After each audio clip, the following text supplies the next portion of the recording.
Postimi 9 i qartë, i shkurt, mos e lini namazin pavarësisht se çfarë keni bën. Kjo është një vezvese të shumë njerëzit të cilët e kanë pa, sunullah, është ndoshta mëkatet shumëta. Këtë jemi mëkatar, mirë, po të dikush janë ma të dukshme ose ma sipërfaqësore ose edhe gradualisht ai mendon që nuk shkon paralel edhe namazi edhe mëkati. Po. Që realisht nuk duhet, se namazi Allahu subhanahu wa taala thotë inna salata tanha anil fahsha'i wal munkar, me të vërtetë namazi largon nga punët e liga. Mi po ne nuk mund t'i themi asnjë lloj mëkatarit, mos e ti e xhunashor le namazin. Ose çka të vinë namazi. Jo, ne thëna forco në namaz dhe lej mëkatin. Nuk i thëna lej namazin pse i të bë mëkat. Ne thëna lej mëkatin se i të bë namaz. Andaj pavarësisht çka ti mundesh me bën, është që njeriu mos me lën namazin. Dhe është një ngjarje shumë interesante, po këta mos ta morrin si arsye, dikush ka të më bën mëkat. Ja. Njëri prej sahabëve ka pa një vajzë të bukur. Dhe e mund epshi ego e tij dhe shkon e përçafon ose e puth. Dhe vjen te pejgamberi sallallahu alajhi wasallam në shej pikëllimi dhe pendimi, thotë ja Rasulullah, kam bërë këtë mëkat. Thotë çka? Pejgamberi sallallahu alajhi wasallam ka prit shpalljen, thotë çndro, nalu. Edhe pas disa çasteve i zbret pejgamberi sallallahu alajhi wasallam shpallja ku Allahu subhanahu wa taala me një ajet kuranor thotë wa aqimis salata tarafay al-layli wa zulfa min an-nahar.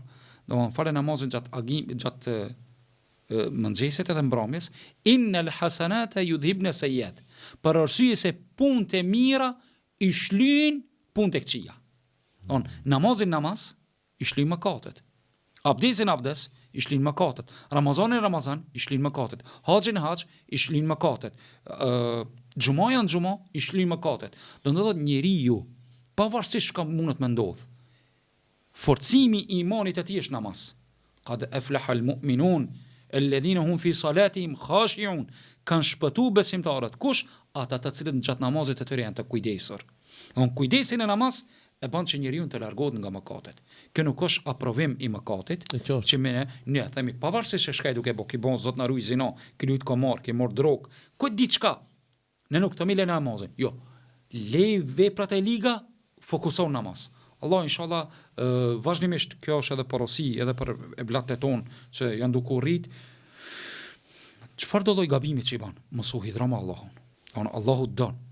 Kjo sidomos du më ndërhi pak kështu te gjinia femrore të cilët nuk janë të mbulume. Fal në namazin apo hoç?